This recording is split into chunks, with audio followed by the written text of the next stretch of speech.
हूँ जिसको आप शॉर्ट एंड लिखेंगे, उसके बाद टाइप करेंगे। स्टार्ट। भारत में लिंगानुपात में कमी का कोई एक कारण नहीं है।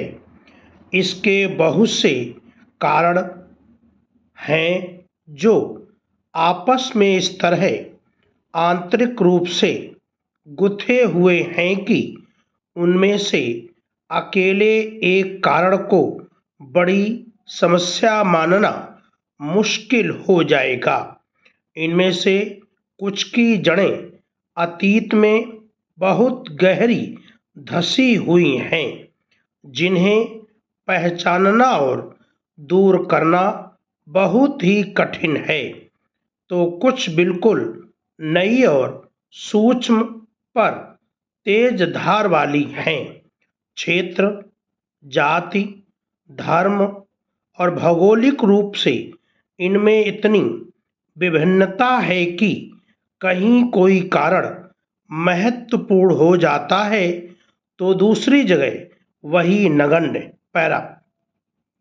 यद्यपि भारत में प्राचीन काल से ही नारी को धार्मिक रूप से बहुत ही ऊंचा स्थान दिया गया है, उसे देवी माँ का दर्जा दिया गया है तथा पूजनीय माना गया है, परंतु व्यवहार में प्राचीन काल से ही नारी पर विभिन्न प्रकार के विभेद जन्म से मृत्यु तक थोपे गए हैं। नारी को धार्मिक और आर्थिक रूप से दोयम दर्जे का माना गया है।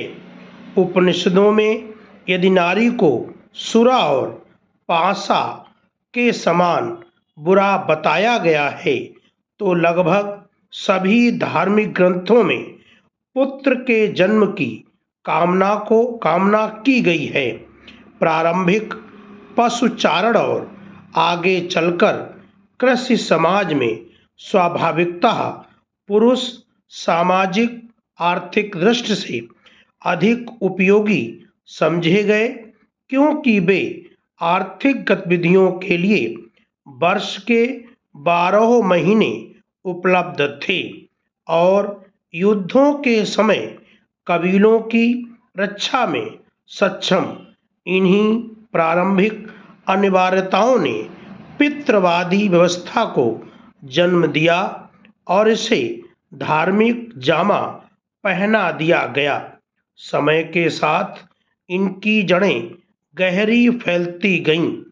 विद्वानों ने पुत्र जन्म की कामना के सामान्यतया 3 कारण निर्धारित किए हैं: आर्थिक उपयोगिता, सामाजिक सांस्कृतिक भूमिका और धार्मिक कर्मकांड। पुत्र कृषि और व्यापार द्वारा परिवार के लिए धनार्जन करने और बुढ़ापे में माता पिता के सहारा माने गए।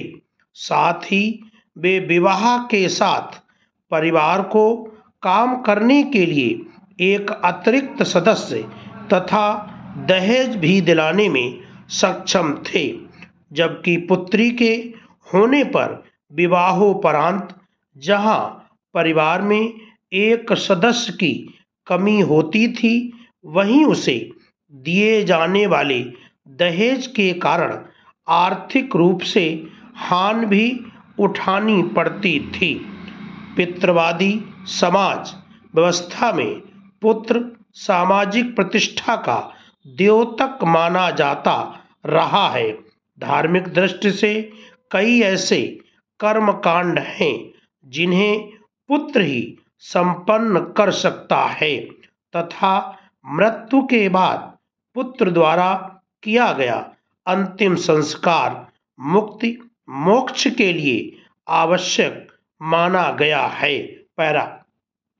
यद्यपि 20वीं शताब्दी से पहले जन्म पूर्व लिंग निर्धारण की कोई तकनीक प्रचलित नहीं थी, फिर भी जन्म पूर्व और जन्मोपरांत ऐसे उपाय व्यवहार में लाए जाते थे जिनसे उनकी संख्या में निरंतर कमी होती रहती